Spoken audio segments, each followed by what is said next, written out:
Hello, my powerful people. I hope you're doing well today. And if you don't know me already, I am Tanner Grindle. I am a professional organizer and proclaimed minimalist. Quick clarification on that: minimalist is a very broad term that can mean a lot of different things. So I'm going to define, at least for me, what that looks like. And for me, that's just being very intentional with what I have.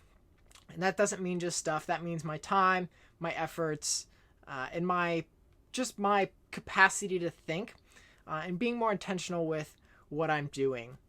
So what I came on here to talk to you about is my journey.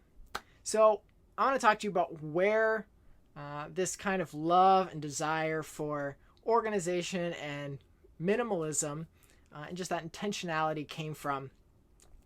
So we're going to take it way back. I was 3 when my parents got divorced. So that was about 1998-ish. And so because of that, I went back and forth between their houses every week. And even though I had lots of things at both houses, I could only take 1 or 2 bags with me every time I switched homes. So what this meant was I could only take a few precious items with me every time. And now at 5, 6, 10 years old, most of the time that meant bouncy balls and Hot Wheel cars. But just this idea of going back and forth and only being able to take a bag or 2 with me every time, I think really started my journey in minimalism and just seeing how much I really needed to live with, even if it wasn't consciously. So fast forward a few years, my mom passed away when I was 9 in 2004. So with that, everything moved to my dad's house. And this really changed how I live a little bit because I didn't have to transport everything back and forth. But because of that time where I was going back and forth, I really learned what it looked like to live with less, even though I was super young. I didn't really want to acquire that much when I got older. Even though I grew up in a 4,000 square foot house, just me and my parents, I really didn't spread out across the house with all my items because I never really had that desire to attain a whole bunch. As I got older and went to college, that's really where my idea for organization and minimalism kicked in. Organization mainly because when you're moving into a 120 square foot room with another person, when you've lived by yourself your entire life in your own room, you really have to learn how to organize a room and your things very well to fit everything in that you want. Now, we did a really good job of this. My best friend and I, shout out to Andy Grove. We ended up living together freshman and sophomore year. It was amazing. And we did a really good job of organizing our room.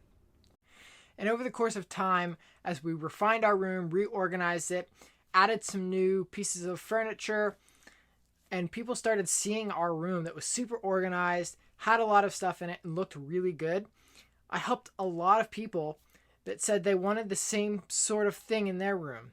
Better organization and just a better look in general as well. But the other side of that with minimalism is I was really challenged when I saw the juniors and seniors during my freshman year moving in just by themselves in a little 2-door car with everything they needed. Because for me, I came with an entire van packed full of items, and then my parents kept bringing a few more items, or I got more items during breaks. But they came in with 2-door cars full of everything that they needed.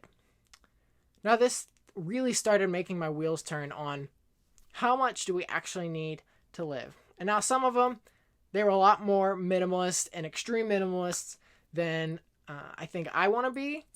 But they definitely had this idea of, I don't need as many things. And that challenged what my priorities were with how I was living and started that idea of intentionality and prioritization of what I was chasing after. As I got older now, having moved 4 times in 4 years of marriage, I have really seen the benefits of being minimalist and being able to not have as many things to A, manage, and B, it sucks to have to move and pack all that stuff and unpack it every time.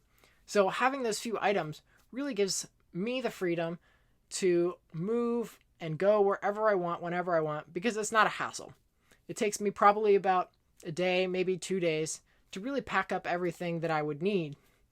And because of this, it's really freeing to be able to just drop everything I'm doing and go somewhere else if I have to. We've done this a few times. We've just kind of on a whim been like, all right, this isn't where we want to be anymore. Let's move somewhere else. So it's a beautiful aspect of minimalism. And another aspect of that is with our journey is that my wife and I want to convert a small bus, a probably mini bus that's about 20 to 25 feet, and live out of that for 2 years or so with our 2 cats and just travel around the U.S., potentially down even into Central America, and just see what the world has to offer, because we really want to see other places that we haven't lived so far or we haven't visited. So that's my journey, and I hope you have been encouraged by it. Maybe you're in the process of thinking through minimalism or just getting organized in general, and hopefully you've found some good insight from this about where your journey is going.